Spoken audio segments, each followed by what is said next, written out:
മിസ്സേ, ഈ ഡയറ്റ് എന്ന് പറയുന്ന അത്ര ആവശ്യമുള്ള കാര്യമാണോ?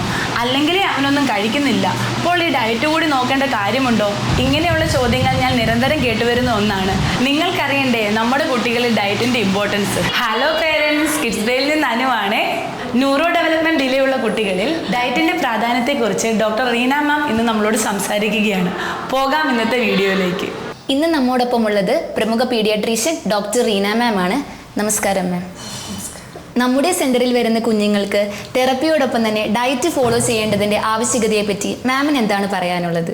ഒരുപാട് തെറ്റിദ്ധാരണകളും വിഭിന്ന അഭിപ്രായങ്ങളും ഉള്ളൊരു വിഷയമാണ് മോള് ചോദിച്ചത്. ഓട്ടിസമുള്ള കുഞ്ഞുങ്ങൾക്ക് തീർച്ചയായിട്ടും ഒരു പ്രത്യേക ഡയറ്റ് പ്ലാൻ വേണം. അതിനൊരു കാരണമല്ല, പല കാരണങ്ങളുണ്ട്. ഒന്ന്, ഓട്ടിസമുള്ള കുഞ്ഞുങ്ങൾക്ക് മറ്റു കുട്ടികളെ അപേക്ഷിച്ച് ഉദര സംബന്ധമായ പല പ്രശ്നങ്ങളും ഉണ്ടാകും. ഉദാഹരണത്തിന് മലബന്ധം, വയറിളക്കം, പുളിച്ചു തികട്ടൽ, ദഹനക്കുറവ്, അതുപോലെ തന്നെ വയറ് കമ്പിക്കൽ, ഇങ്ങനെ പല പ്രശ്നങ്ങളും അവരിൽ കൂടുതലായിട്ട് കാണാം. രണ്ട്, ഫുഡ് സെൻസിറ്റിവിറ്റി, അതായത് ഓട്ടിസമുള്ള കുഞ്ഞുങ്ങൾക്ക് ചില പ്രത്യേക ഭക്ഷണ പദാർത്ഥങ്ങളുടെ രുചി, മണം, നിറം, അവയുടെ ടെക്സ്ചർ, തരം, ഇതിനോടൊക്കെ ഹൈപ്പർ സെൻസിറ്റിവിറ്റി, അതായത് അമിത പ്രതികരണം ഉണ്ടാകാം. മൂന്ന്, ഫുഡ് അവേർഷൻ. ഈ കുഞ്ഞുങ്ങൾക്ക് പൊതുവെ ഭക്ഷണ കാര്യങ്ങളിൽ ചില നിർബന്ധങ്ങൾ ഉണ്ടായിരിക്കും.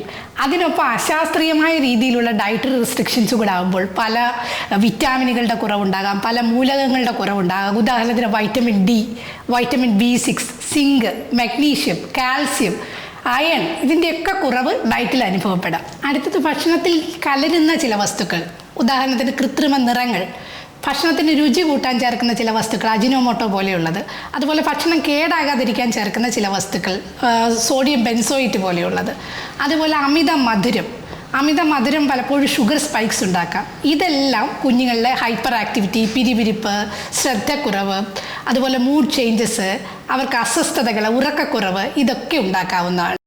അടുത്ത ഒരു കാര്യം തന്നെ ഫുഡ് അലർജികളാണ്. പ്രധാനമായിട്ടും ഗോതമ്പ്, മൈദ, ബാർലി, ഇതിൽ അടങ്ങിയിരിക്കുന്ന ഗ്ലൂട്ടൻ എന്ന വീറ്റ് പ്രോട്ടീൻ, അതുപോലെ പാലിലുള്ള കെസീൻ എന്ന മിൽക്ക് പ്രോട്ടീൻ, സോയ പ്രോട്ടീൻ, ഇതൊക്കെ കുഞ്ഞുങ്ങളിൽ അലർജി ഉണ്ടാക്കാം. മറ്റൊരു പ്രധാന കാര്യം, നമ്മുടെ എല്ലാം കുടലിൽ നല്ലതും ചീത്തയുമായ ഒരുപാട് സൂക്ഷ്മാണുക്കളുണ്ട്. ഓട്ടിസമുള്ള കുട്ടികളുടെ കുടലിൽ ഈ ദോഷകരമായ സൂക്ഷ്മാണുക്കളുടെ എണ്ണം, അതായത് ക്ലോസ്ട്രീഡിയം പോലുള്ള ബാക്ടീരിയയുടെ എണ്ണം വളരെ കൂടുതലായിരിക്കും. ഈ ബാക്ടീരിയകൾ നമ്മുടെ പ്രതിരോധ സംവിധാനം, അതായത് ഇമ്മ്യൂൺ സിസ്റ്റത്തിനെ പ്രൊവോക്ക് ചെയ്യും. കുടലിന് നീർക്കെട്ട്, അതായത് ഇൻഫ്ലമേഷൻ ഉണ്ടാകും. ശരീരത്തിന് ഹാനികരമായ പല കെമിക്കൽസും, ടോക്സിൻസ് ഉൽപ്പാദിപ്പിക്കപ്പെടും. ഇത് നമ്മുടെ തലച്ചോറിനെ ദോഷകരമായി ബാധിക്കും. അതെങ്ങനെയാണെന്ന് വെച്ചാൽ, നമ്മുടെ എല്ലാ ശരീരത്തിൽ നമ്മുടെ കുടലിനെയും തലച്ചോറിനെയും ബന്ധിപ്പിക്കുന്ന ഒരു ഗട്ട് ബ്രെയിൻ ആക്സിസ് ഉണ്ട്. ഈ ഗട്ട് ബ്രെയിൻ ആക്സിസിനെ ഈ ടോക്സിൻസ് ദോഷകരമായി ബാധിക്കും, തലച്ചോറിൻ്റെ പ്രവർത്തനത്തിനെയും അവതാളത്തിലാക്കും. അതുപോലെ തന്നെ ഓട്ടിസമുള്ള കുഞ്ഞുങ്ങളുടെ പലരുടെയും കുടലിന് പെർമിയബിലിറ്റി, അതായത് പ്രവേശനക്ഷമത കൂടുതലായിരിക്കും. ഇത് നമ്മുടെ ശരീരത്തിന് പല ഹാനികരമായ പദാർത്ഥങ്ങളും രക്തത്തിൽ കലരുന്നതിനും ഗട്ട് ബ്രെയിൻ ആക്സിസ് വഴി തലച്ചോറിനെ ദോഷകരമായി ബാധിക്കുന്നതിനും കാരണമാകും. അതുകൊണ്ട് തന്നെ ഓട്ടിസമുള്ള ഒരു കുഞ്ഞിൻ്റെ ഡയറ്റ് നമ്മൾ പ്ലാൻ ചെയ്യുമ്പം അവരുടെ പ്രത്യേകമായ ആവശ്യങ്ങൾ നമ്മൾ കണക്കിലെടുക്കണം. അവരുടെ food sensitivity, food allergy, food aversions, ഇതെല്ലാം കണക്കിലെടുത്ത് ഒരു ഇൻഡിവിജ്വലൈസ്ഡ്, അതായത് കസ്റ്റമൈസ്ഡ് ഡയറ്റ് പ്ലാൻ ആയിരിക്കണം നമ്മൾ കുഞ്ഞിന് കൊടുക്കേണ്ടത്. ഡയറ്റ് ഫോളോ ചെയ്യുന്ന കുഞ്ഞുങ്ങൾക്ക് എന്തെല്ലാം തരം ഫുഡാണ് നൽകാൻ കഴിയുക? മറ്റു കുഞ്ഞുങ്ങളെപ്പോലെ തന്നെ ഓട്ടിസം ബാധിച്ച കുഞ്ഞുങ്ങൾക്ക് ഒരു ബാലൻസ് ഡയറ്റ് തന്നെയാണ് വേണ്ടത്. അവരുടെ ശരീരത്തിൻ്റെയും തലച്ചോറിൻ്റെയും വളർച്ചയ്ക്ക് ഉതകുന്ന, അവർക്കുള്ള വിറ്റാമിനുകളുടെയും മൂലകങ്ങളുടെയും കുറവ് നികത്തുന്ന ഒരു വെറൈറ്റിയുള്ള ഡയറ്റ്, അവരുടെ ഫുഡ് അവേർഷൻസിനെയും ഫുഡ് അലർജികളെയും ഫുഡ് സെൻസിറ്റിവിറ്റിയും ഒക്കെ കണക്കിലെടുത്ത് നമ്മളൊരു കസ്റ്റമൈസ്ഡ് ഡയറ്റ് പ്ലാനാണ് ഇത്തരം കുഞ്ഞുങ്ങൾക്ക് കൊടുക്കേണ്ടത്. 50% കാർബോഹൈഡ്രേറ്റ്, 20% പ്രോട്ടീൻ, 30% ഫാറ്റ്. കുടലിൻ്റെ ആരോഗ്യത്തിന് ധാരാളം നാരുകൾ ആവശ്യമാണ്, പ്രോബയോട്ടിക്കുകൾ ആവശ്യമാണ്. തലച്ചോറിൻ്റെ വളർച്ചയ്ക്ക് omega-3 ഫാറ്റി ആസിഡ് ആവശ്യമാണ്. ഇവിടെയാണ് പഴങ്ങളും പച്ചക്കറികളും ധാരാളമായി ഉപയോഗിക്കുന്നതിൻ്റെ പ്രസക്തി. അതുപോലെ ധാരാളം വെള്ളവും കുടിക്കണം, ഇതും ഡയറ്റ് പ്ലാനിൽ ഉൾപ്പെടുത്തണം. ഈ 50% കാർബോഹൈഡ്രേറ്റ് നമ്മൾ എങ്ങനെയാണ് കുഞ്ഞുങ്ങൾക്ക് കൊടുക്കാൻ പറ്റുന്നത്? അതിന് പറ്റുന്ന ചില ഭക്ഷ്യപദാർത്ഥങ്ങളെ പറ്റി പറയാം. ഒന്ന്, കഞ്ഞി ചോറ്. അത് തവിട് നന്നായി ഉള്ള അരി കൊണ്ടുള്ള കഞ്ഞിയും ചോറുമാണ് ഈ കുഞ്ഞുങ്ങൾക്ക് ഉത്തമം. പലഹാരങ്ങൾ ഇഷ്ടമുള്ള കുഞ്ഞുങ്ങളാണെങ്കിൽ നമുക്ക് അവർക്ക് ഇടിയപ്പം കൊടുക്കാം. അതിലൽപ്പം തേങ്ങാപ്പാലും വെജിറ്റബിൾ സ്റ്റൂവും ചേർത്ത് കൊടുത്താൽ വളരെ നല്ലൊരു കാർബോഹൈഡ്രേറ്റിൻ്റെ സ്രോതസ്സാണ്. അതുപോലെ ഇഡ്ഡലിയും ദോശയും, അധികം പുളിയില്ലാത്ത മാവ് കൊണ്ടുള്ള ഇഡ്ഡലിയും ദോശയുമാണ് നല്ലത്. ഒപ്പം തേങ്ങാച്ചട്നി ചേർത്താൽ വളരെ നല്ലത്. അതുപോലെ ഏത്തയ്ക്ക പുഴുങ്ങിയത്, റാഗി, റാഗി കുറുക്കുണ്ടാക്കി മധുരത്തിനായിട്ട് നമുക്ക് അല്പം ഈന്തപ്പഴം, ഏത്തപ്പഴം ഇതൊക്കെ ചേർത്ത് തേങ്ങാപ്പാലും ചേർത്ത് ഒരു കുറുക്കുണ്ടാക്കി കൊടുത്താൽ അത് കുഞ്ഞിന് വളരെ ആരോഗ്യപ്രദമായിരിക്കും. അതുപോലെ തന്നെ പാൽക്കഞ്ഞി, നമ്മൾ കഞ്ഞി ഉണ്ടാക്കിയിട്ട് അതിനകത്ത് തേങ്ങാപ്പാൽ ഒരു അല്പം ഫ്ലേവറിനായിട്ട് ജീരകവും ചേർത്ത് കൊടുത്താൽ അതും വളരെ കുഞ്ഞുങ്ങൾക്ക് ഇഷ്ടമുള്ള ഒരു ആഹാരമായിരിക്കും.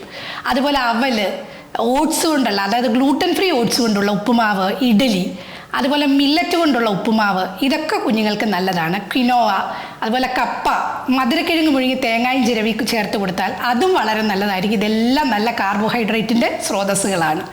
ഇനി നമുക്ക് പ്രോട്ടീനുകളെ കുറിച്ച് പറയാം. പ്രോട്ടീനെ കുറിച്ച് പറയുമ്പോൾ ഏറ്റവും പ്രധാനമായിട്ട് നമ്മൾ ശ്രദ്ധിക്കാനുള്ള അലർജിയാണ്. ഗോതമ്പ്, ബാർലി, മൈദ ഇതിലൊക്കെയുള്ള ഗ്ലൂട്ടൻ എന്ന വീറ്റ് പ്രോട്ടീൻ, അതുപോലെ പാലിലുള്ള കെസീൻ എന്ന മിൽക്ക് പ്രോട്ടീൻ, ഇത് രണ്ടും ഓട്ടിസമുള്ള കുഞ്ഞുങ്ങളിൽ പൊതുവെ അലർജി ഉണ്ടാക്കുന്ന ഭക്ഷണങ്ങളാണ്.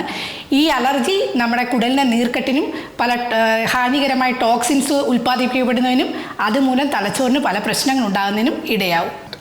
ലീൻ മീറ്റ്, അതായത് കൊഴുപ്പ് കുറഞ്ഞ മാംസം, ചിക്കൻ, മുട്ട, മീൻ വർഗ്ഗങ്ങൾ, അതുപോലെ പയർ വർഗ്ഗങ്ങൾ, ചെറുപയർ, വൻപയർ, മുതിര, വാൽനട്ട്, ബദാം, ഇതൊക്കെ നല്ല പ്രോട്ടീൻ സോഴ്സുകളാണ്. ഇനി നമുക്ക് കൊഴുപ്പുകളെ കുറിച്ച് സംസാരിക്കാം. ആരോഗ്യമുള്ള കൊഴുപ്പുകൾ തലച്ചോറിൻ്റെ വളർച്ചയ്ക്ക് അത്യാവശ്യമുള്ളതാണ് omega-3 ഫാറ്റി ആസിഡ്. മീനുകളാകട്ടെ omega-3 ഫാറ്റി ആസിഡിൻ്റെ കലവറയാണ്. മത്തി, അയില, നെത്തോലി, കിളിമീൻ, ഇങ്ങനെ നമ്മുടെ സാധാരണ നാടൻ മീനുകൾ. അതുപോലെ നട്ട്സ്, അവക്കാഡോ, ഒലിവ് ഓയിൽ, വെളിച്ചെണ്ണ, sunflower seed, pumpkin seed, chia seed, flax seed, ഇതെല്ലാം നല്ല കൊഴുപ്പിൻ്റെ സ്രോതസ്സുകളാണ്. ഇനി പഴങ്ങളും പച്ചക്കറികളും ഉപയോഗിക്കേണ്ടതിൻ്റെ പ്രാധാന്യം. നമ്മുടെ കുടലിൻ്റെ ആരോഗ്യത്തിന് ധാരാളം നാരുകൾ ആവശ്യമാണ്. തലച്ചോറിൻ്റെയും ശരീരത്തിൻ്റെ മൊത്തത്തിലുള്ള ആരോഗ്യത്തിനും ധാരാളം വൈറ്റമിനുകൾ വേണം, മൂലകങ്ങൾ വേണം. പ്രത്യേകിച്ച് vitamin B6, vitamin D, iron, calcium, zinc, magnesium, ഇതെല്ലാം നമ്മുടെ ബൗദ്ധിക വളർച്ചയ്ക്കും തലച്ചോറിൻ്റെ പ്രവർത്തനത്തിനും ഒക്കെ അത്യാവശ്യമാണ്. ഇങ്ങനെ പറയുമ്പോൾ എല്ലാവരും ചോദിക്കുന്ന ഒരു ചോദ്യമാണ്, ഡോക്ടർ എന്തൊക്കെ പച്ചക്കറികൾ നമുക്ക് കൊടുക്കാം? Beetroot, carrot, cabbage, cauliflower, broccoli, ഇലക്കറികളെല്ലാം തന്നെ കൊടുക്കാവുന്നതാണ്.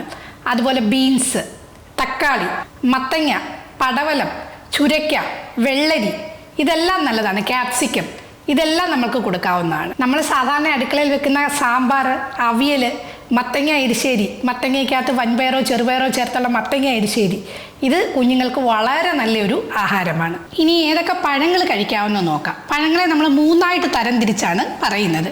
സുരക്ഷിതമായി കഴിക്കാവുന്നത് പൊതുവെ വാഴപ്പഴം, ഏത്തപ്പഴം, പേരയ്ക്ക, മാങ്ങ, പപ്പായ, പേർ, ബ്ലൂബെറി, അവക്കാഡോ, ഈന്തപ്പഴം, ഇതെല്ലാം നമുക്ക് സുരക്ഷിതമായിട്ട് കഴിക്കാവുന്നതാണ്. ഇനി രണ്ടാമത്തെ വിഭാഗം അലർജി ഉണ്ടാകാൻ സാധ്യതയുള്ള ചില പഴങ്ങൾ. അതിൽപ്പെടുന്നതാണ് ഓറഞ്ച്, പൈനാപ്പിൾ, മുന്തിരി, അതുപോലെ സ്ട്രോബെറി, തണ്ണിമത്തങ്ങ. ആപ്പിൾ താരതമ്യേന സുരക്ഷിതമാണ്, എന്നാലും തൊലി നീക്കിക്കളഞ്ഞ് പുഴുങ്ങി കഴിക്കുന്നതാവും ഉത്തമം. മുന്തിരിങ്ങ ഉപയോഗിക്കുമ്പോഴും അതുപോലെ തൊലി കളഞ്ഞു തന്നെ കഴിക്കുന്നതാണ് നല്ലത്. ഈ പറഞ്ഞ ഈ 4 പഴങ്ങൾ, അതായത് മുന്തിരി, സ്ട്രോബെറി, തണ്ണിമത്തങ്ങ, പൈനാപ്പിൾ, ഓറഞ്ച്, ഇതെല്ലാം നമ്മളൊരു ഫുഡ് അലർജി ടെസ്റ്റ് ചെയ്തതിന് ശേഷം കഴിക്കുന്നതായിരിക്കും 100% സുരക്ഷിതം. ഇനി പറയുന്ന 5 പഴങ്ങൾ പൊതുവെ അലർജി കൂടുതലായിട്ട് ഉണ്ടാക്കുന്നതാണ്. അതുകൊണ്ട് തന്നെ അലർജി ടെസ്റ്റ് ചെയ്തതിന് ശേഷം കഴിക്കുന്നതായിരിക്കും നല്ലത്. നാരങ്ങ, കമ്പിളി നാരങ്ങ, പീച്ച്, ബ്ലാക്ക്ബെറി, ചെറി. ഇനി കുടലിൻ്റെ ആരോഗ്യത്തിനായുള്ള പ്രോബയോട്ടിക്കുകൾ ഏറ്റവും നല്ലത് യോഗട്ട് തന്നെ. പാലിൽ നിന്നുള്ള യോഗട്ട് കഴിക്കുന്നതിന് മുമ്പേ അലർജി ടെസ്റ്റ് ചെയ്തിട്ട് ഉപയോഗിക്കുന്നതായിരിക്കും നല്ലത്. പക്ഷേ തേങ്ങയിൽ നിന്നുള്ള യോഗട്ട് സുരക്ഷിതമായിട്ട് ഉപയോഗിക്കാം. അതുപോലെ മുളപ്പിച്ച പയർ, മുളപ്പിച്ച കടല, അതുപോലെ മുളപ്പിച്ച റാഗി, ഇതെല്ലാം പ്രോബയോട്ടിക്കുകൾ ധാരാളമായിട്ട് കൊടുക്കുന്നതാണ്. ഇനി കുടിക്കാൻ ധാരാളം വെള്ളം, അതുപോലെ നമുക്ക് കഞ്ഞിവെള്ളം കൊടുക്കാം, തേങ്ങാവെള്ളം കൊടുക്കാം. പാല് നിർബന്ധമുള്ളവർക്ക് പശുവിൻ പാലിന് പകരം ആൽമണ്ട് മിൽക്ക് കൊടുക്കുന്നതായിരിക്കും നല്ലത്. കുറുക്കിലൊക്കെ തേങ്ങാപ്പാൽ ചേർത്ത് കൊടുക്കാം. ഏതെണ്ണയാണ് നല്ലതെന്ന് ചോദിച്ചാൽ വെളിച്ചെണ്ണ നല്ലതാണ്, ഒലിവ് ഓയിൽ നല്ലതാണ്.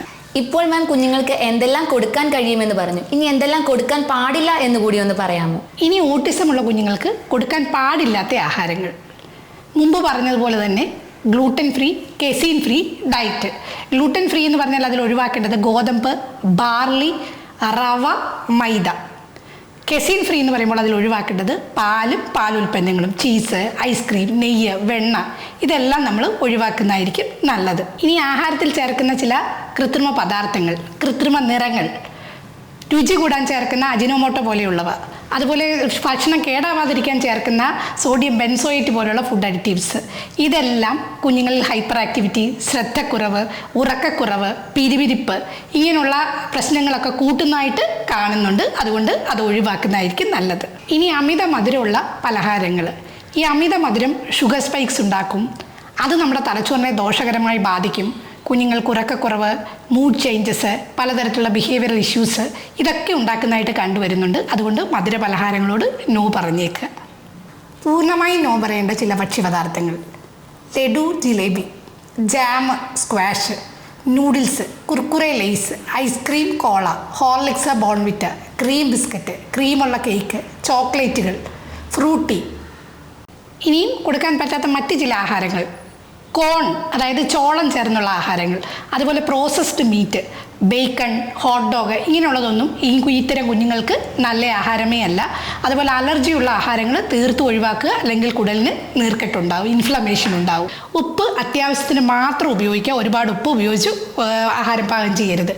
അതുപോലെ സ്പൈസസ് അത് പരമാവധി കുറയ്ക്കുക, ഫ്ലേവേഴ്സ് പരമാവധി കുറയ്ക്കുക. ഉപയോഗിക്കാവുന്ന മഞ്ഞൾ ഉപയോഗിക്കാം, ഉള്ളി, വെളുത്തുള്ളി, അല്പം ഏലക്ക ഉപയോഗിക്കാം, അല്പം ജീരകം ഉപയോഗിക്കാം. മുളക്, കടുക് വേണ്ടേ വേണ്ട. ഇത്തരത്തിൽ ശരിയായ ഒരു ഡയറ്റ് പ്ലാനിങ്ങിൽ കൂടെ കുടലിൻ്റെ ആരോഗ്യം ഉറപ്പുവരുത്താം, ഗട്ട് ബ്രെയിൻ ആക്സസിൻ്റെ സുഗമമായ പ്രവർത്തനം ഉറപ്പുവരുത്താം, അതുപോലെ തലച്ചോറിന് പരമാവധി പ്രവർത്തനക്ഷമത ഉറപ്പുവരുത്താം. Through a healthy diet ensure a better quality of life.